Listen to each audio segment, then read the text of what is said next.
Good evening, everyone, and welcome to our Stroller Social. As you know, we are starting our Stroller Socials back up every Wednesday at 6:30, so we are very excited to see you guys. So you can catch us on Facebook on Wednesdays at 6:30. We will be here every week. This month, we have a focus on our mental health, and so we have a very special guest. Her name is Kelli, and she is from Poem. And so Kelli is their program equity coordinator, and she's joining us today. She's going to talk a little bit about Poem, a little bit about our mental health, and how we can make sure that our mental health is healthy before, during, and after pregnancy. And so, Kelli, do you mind introducing yourself and then maybe even sharing a fun fact about you? I am the Poem Program Equity Coordinator, and I am the kind of the face and the director behind RISE. So Poem is a group, like a mental health resource for pregnant and postpartum moms. And then everything we do at Poem is a peer-centered model. So we tried to, we're your peers because we're moms, we're your peers because we too have struggled with mental health complications over time. And then the RISE initiative takes it a step further, and we are your peers because it's for Black women. So I'm a Black woman. I'm a mom. I also struggle with anxiety and depression. And so all of those layers are making this even a more tailored peer system. And then a fun fact about me is it's very hard for me to come up with a fun fact. Okay, here's one. I just got a bike, like it was a Mother's Day gift, and I haven't ridden a bike in probably 15 years. And my kids are a little bit older, they're school-age kids, and they just were convinced I didn't know how to ride a bike because they had never seen me do it. So, I brought the bike home, hopped on it, rode down the street, and they were so impressed. So, it's the little things, you guys. It's really true what they say. You don't forget how to ride a bike, and you might just shock the socks off of your kids if you do it. So that's my silly fact. Kelli, for that answer. And I love that they thought that you couldn't ride a bike. That is really funny. I mean, that's awesome, right? All of that just kind of makes it that much more fun as well, too. Absolutely. So, well, having you here, we're really excited to learn a little bit more about Poem and really share with our moms that Poem is out there for them if they need that. So do you mind maybe sharing kind of some more details about Poem? What exactly is the peer-to-peer? What does that really mean? And just kind of share that for our moms. Sure. I'll start by saying that Poem is an acronym, and so it stands for Perinatal Outreach and Encouragement for Moms. Perinatal is not a word that's used very often, so if you're not familiar with that, I wasn't familiar with it either. Perinatal is just a fancy word that covers the pregnancy and postpartum span of time. So we are a program, Poem is a program of Mental Health America of Ohio. And when I say that we are a peer program, it means that you might be able to connect to a support group system, maybe in another part of the country or even another part of Ohio. But it's maybe like clinicians are leading the groups, or just, women that are much older, maybe now they're grandmas down the road, and they wouldn't necessarily be considered your peer or my peer, right? Like, we're younger, we have younger kids, we're kind of in the trenches doing this mom thing. And so everything that Poem does revolves around peers. And I kind of jokingly say that Poem is a very recycled program. So many of the staff, many of the volunteers, the group facilitators, they were moms themselves that got connected to Poem, whether through their doctor or a friend, and they were having a really hard time, maybe through pregnancy and postpartum, and they got the services that Poem offers. And then over time, with the right resources in place, they got better. And now we say that we're in recovery, and they're able to now become staff members or become a support group facilitator. So there's always new people coming in and out of the program for sure. And then there's always some that there's like a good pocket of us that have been here a while because we to benefited from the services early on. I hope that answers your question, but please ask more. Yeah, that was perfect. I think just understanding actually what POEM really stands for as it being an acronym so that everybody understands that, and then even just understanding the whole peer-to-peer and what does that mean. So I really appreciate you explaining that and sharing that with us. The other thing we had some questions around is we kind of are throwing the words out mental health, right? We're talking about our mental health and how important mental health really is, but what exactly would you define mental health or consider to be mental health? It's a very good question. I think it's becoming one of those like catchy phrases, right? Like a few years ago, it was self-care was the new thing. And that's still very much in the rotation, I feel like. But now it's like mental health this and mental health that. So the way I define it's probably different from somebody else. But it's prioritizing whatever is going on in your brain and in your heart, and like paying attention to that, right? So not everybody is able to put the word anxiety to how they're feeling or how their mind races, but if I was going to talk to you for a while, I would be like, yeah, it sounds like you're feeling pretty uptight about stuff, and I would maybe call that anxiety, or maybe the same for depression or some other kind of um, term. We don't always know what words to put to it, but it's like just paying attention to what's going on in your head and in your heart and the messages that are going back and forth. So, mental health for me looks like learning my boundaries, or learning, my limits. As far like I'm an extroverted person, but it can only go so far. And I do kind of shut down and have to have an introverted moment or just withdrawal for a while to recharge at times.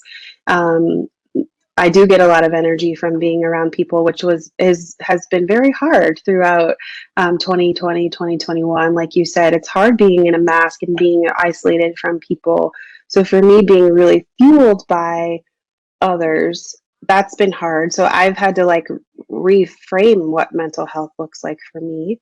And for me, it's like being in therapy regularly, and not just when all of the mess hits the fan. It's like maintenance therapy, right? So I go, and some sessions there's really not a whole lot to talk about, and maybe we don't even use the full hour, but it's just like that consistency, that accountability of showing up.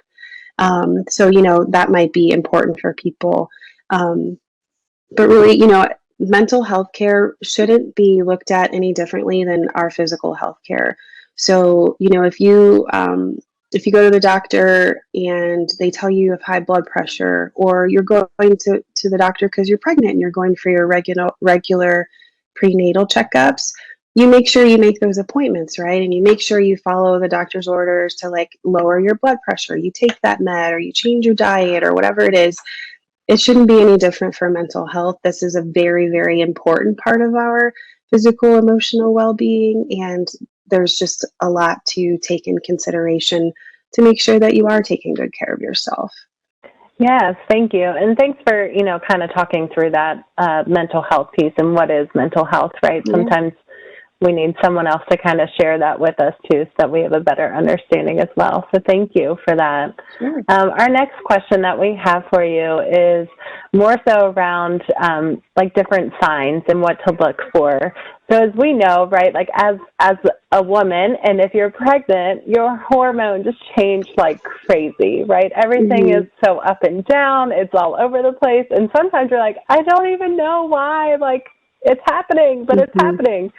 So what would be some good maybe signs to kind of keep an eye out for, to know like, if something was kind of brewing, or some type of anxiety really was coming on, or maybe even some type of depression? Like what is something we could look for to really kind of keep an eye out for ourselves and really try to take care of ourselves as much as we can while we're pregnant? Sure. So just to start, like if you have ever been diagnosed with having depression or anxiety, maybe you were 14, maybe you were 20, maybe it was many, many years ago. If you have had a diagnosis and you've needed some kind of consistent care for that, so whether it's medication or a support group, or you saw a therapist or did meditation or whatever, there's a pretty good chance that during pregnancy and or postpartum, some of that is going to resurface. So maybe you felt like, well, for 5 years now, I've been great. I haven't needed to do that regular meditation or look in the medicine cabinet for that medicine.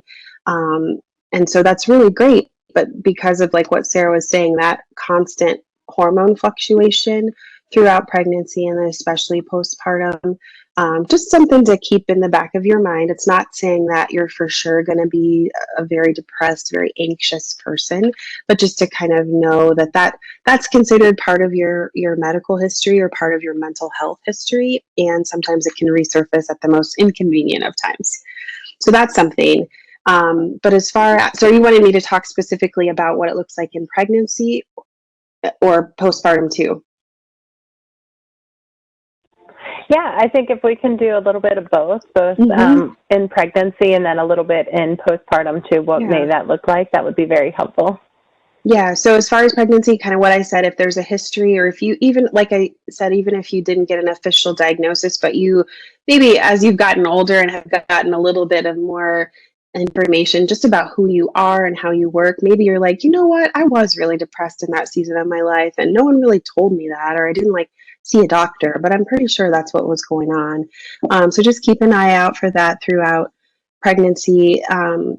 Depression and anxiety are the two mental health complications that we refer to the most because they're the most common, but they do not look the same for any one person. So a lot of times these mental health concerns really manifest themselves in the physical body. So you might all of a sudden feel so tired, have no interest in doing things that you would normally want to do. You might find yourself just canceling plans left and right and not picking up the phone when your best friend calls, or your little one brings you something that you usually would like to play together and you just push it away, like you just have no interest. Everything feels like work.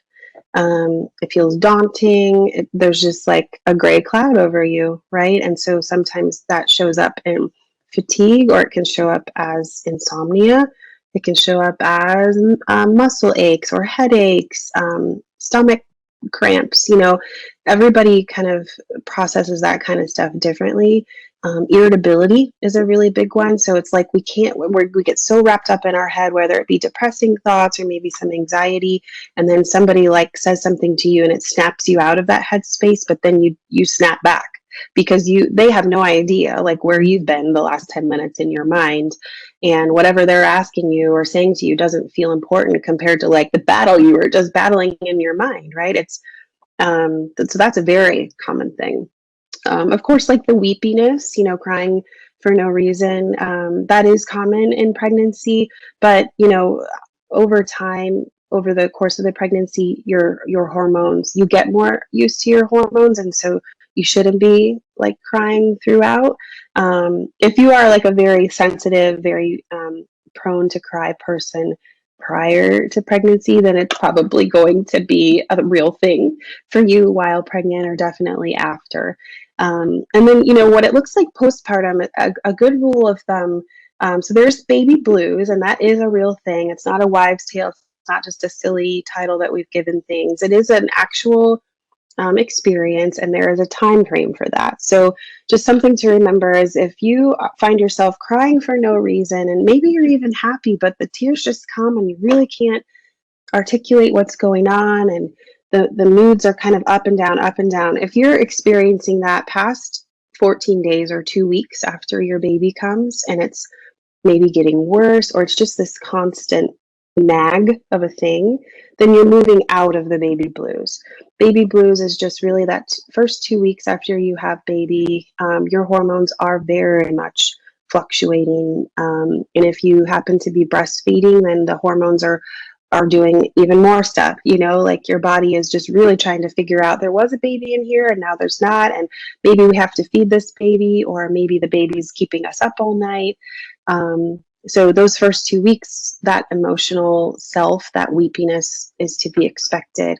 After that, we're gonna be calling it more like postpartum anxiety or postpartum depression. Anxiety looks like your mind never turning off. maybe being afraid of a pandemic, right? But maybe more afraid than you were pre-baby. Not wanting anyone to touch the baby, being afraid to drive with the baby, just having some thoughts that feel scary to you that are not your normal thoughts, and they might really upset you. Like, why am I thinking that? Or like, why am I kind of going down that rabbit hole? And those thoughts might be really persistent and hard to shake. Um, it's important to vocalize these things, but it can feel scary too. So you don't want to be judged. You don't want to think somebody thinks that you're ungrateful for what you've been given. You don't want them to think you're a bad mom or that you're unstable. You don't want to risk your children being taken away from you because you seem unstable in whatever way. But I mean, if no one else, then come to the poem program and talk to us. If I don't talk to like 3 crying moms a day at least, it doesn't feel like a regular day, which is not to say I want everybody to be sad and crying, but it's just normalizing, like, this is real. This is real. And sometimes it's not until somebody on the other end of the line, so a poem staff member, really asks, like Sarah, for example, how are you? Like, I know everybody's worrying about baby, but like, how are you doing? Like, have you had a second to think about what's it like to have gone through birth, and what's it been like these first few days? And, when somebody really asks you that question, you're like, oh my gosh, I haven't thought about that. So vocalizing it, if to nobody else, then to poem, is a great start. We listen. We are moms. We have struggled. We still struggle. And we just listen. We're not judging. We have a lot of resources that we can connect you to help you get well, help you get to a place where you feel more like yourself and you feel more stable. And for every mom, that looks different. Wow. I mean, that's just everything that you just said was amazing, first of all. And then also to understand, kind of like how when we have conversations with our own moms and families, that every pregnancy is different. Mm-hmm. Every person's mental health is different, and the signs and symptoms are just going to look different to every person. And so I love that you were able to share that. As sometimes I think, that mental health gets a bad stigma for whatever reason that may be. But I love that you really kind of normalized a lot of things and shared, like talking to crying moms is part of the normal thing after we have a baby, or even while we're pregnant, we cry. And that's just because our hormones are all over the place. And I really do appreciate you sharing, having somebody just ask, how are you doing? Not how's the baby, but how are you doing? Because I think once we become a mom, we put everybody first and we put ourselves last. And we forget that. So it's nice to hear somebody else say, how are you doing? And even reminding ourselves, like, oh, wait, I'm here too. And I need to make sure I'm putting myself out there and first as well. So I do appreciate you sharing all this information. This is great. This is great, Kelli. I really do appreciate it. And I know a lot of our moms and families will too.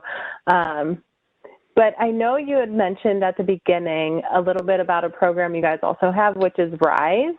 And so I was hoping you could share a little bit more about the RISE program and let us know, what is that? What exactly is the RISE program? Yeah.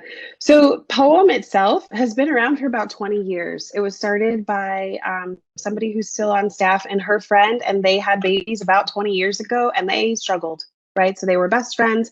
They had babies around the same time, and they just got together to get through the afternoon. And then word got out, and a couple other moms joined, and a couple more. And then finally it grew out of the living room, and they needed to rent a space. And then it's evolved to where it is now, to a nonprofit part of Mental Health America. Like, it's been an amazing evolution.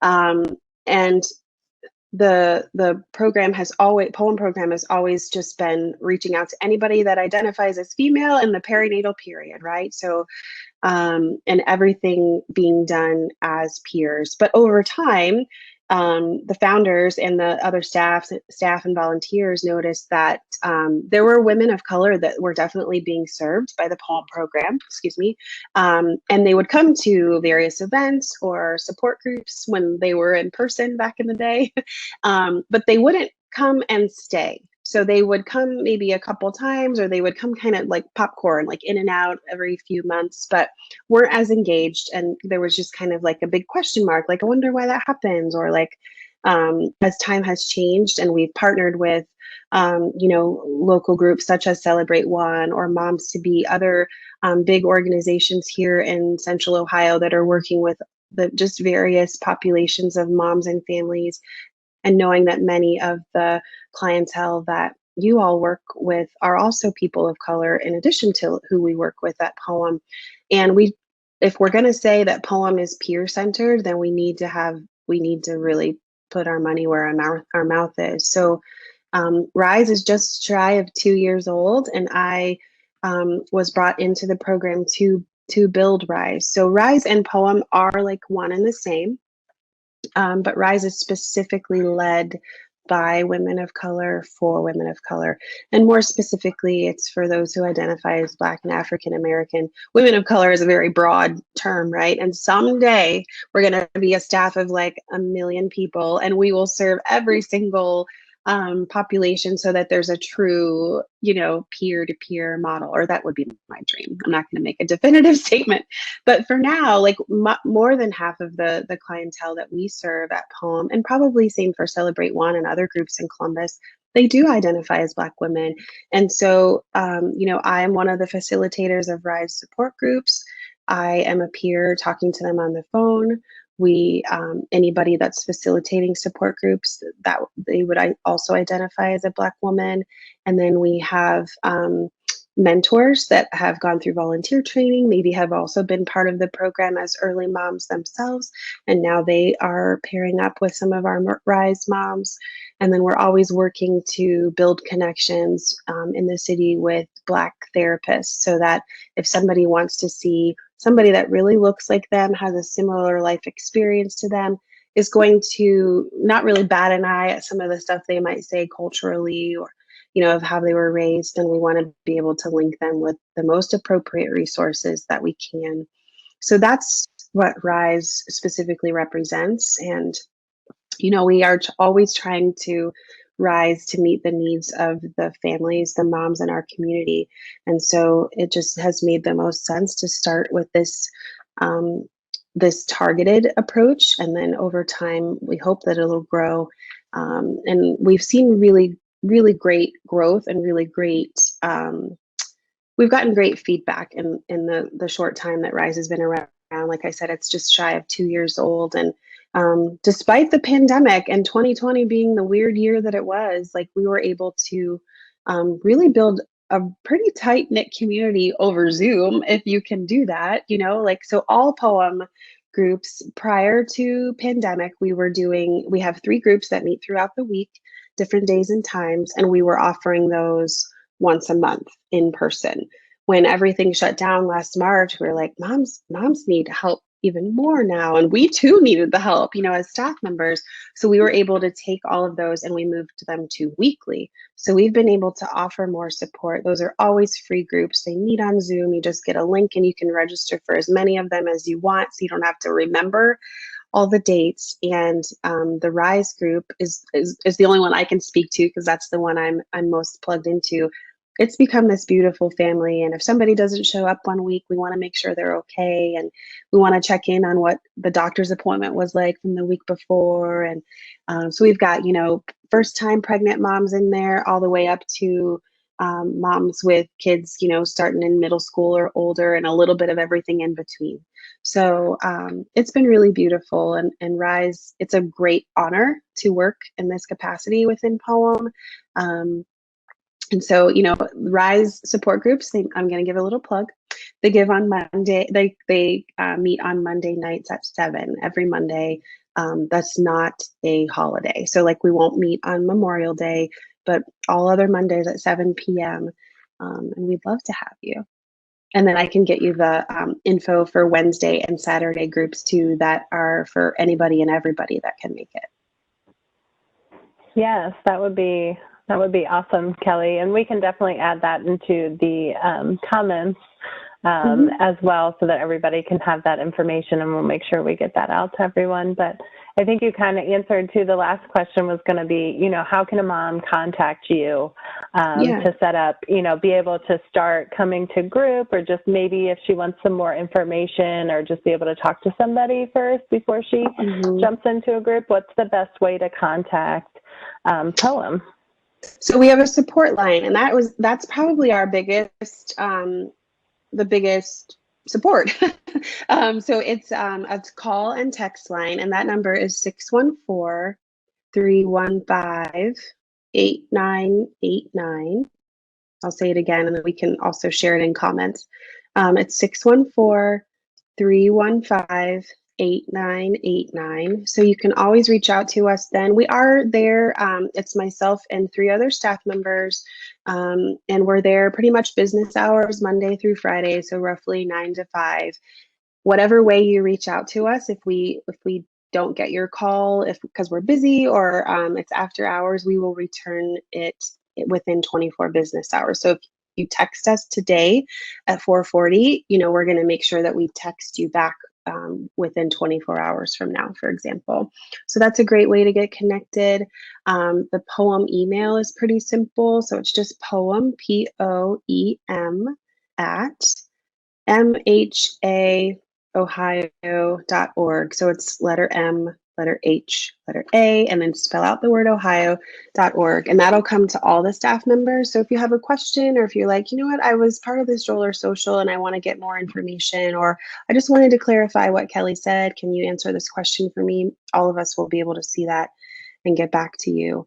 And then later, I can also share the link for the form that you could fill out for yourself. And then we get in touch with you, or if you are concerned about a sister or a friend, you can fill that out on behalf of her as well, and we'll get her connected to support. That is awesome. Thank you so much, Kelly, for sharing that information with us. And we'll be sure to put all of this information into the comments as well.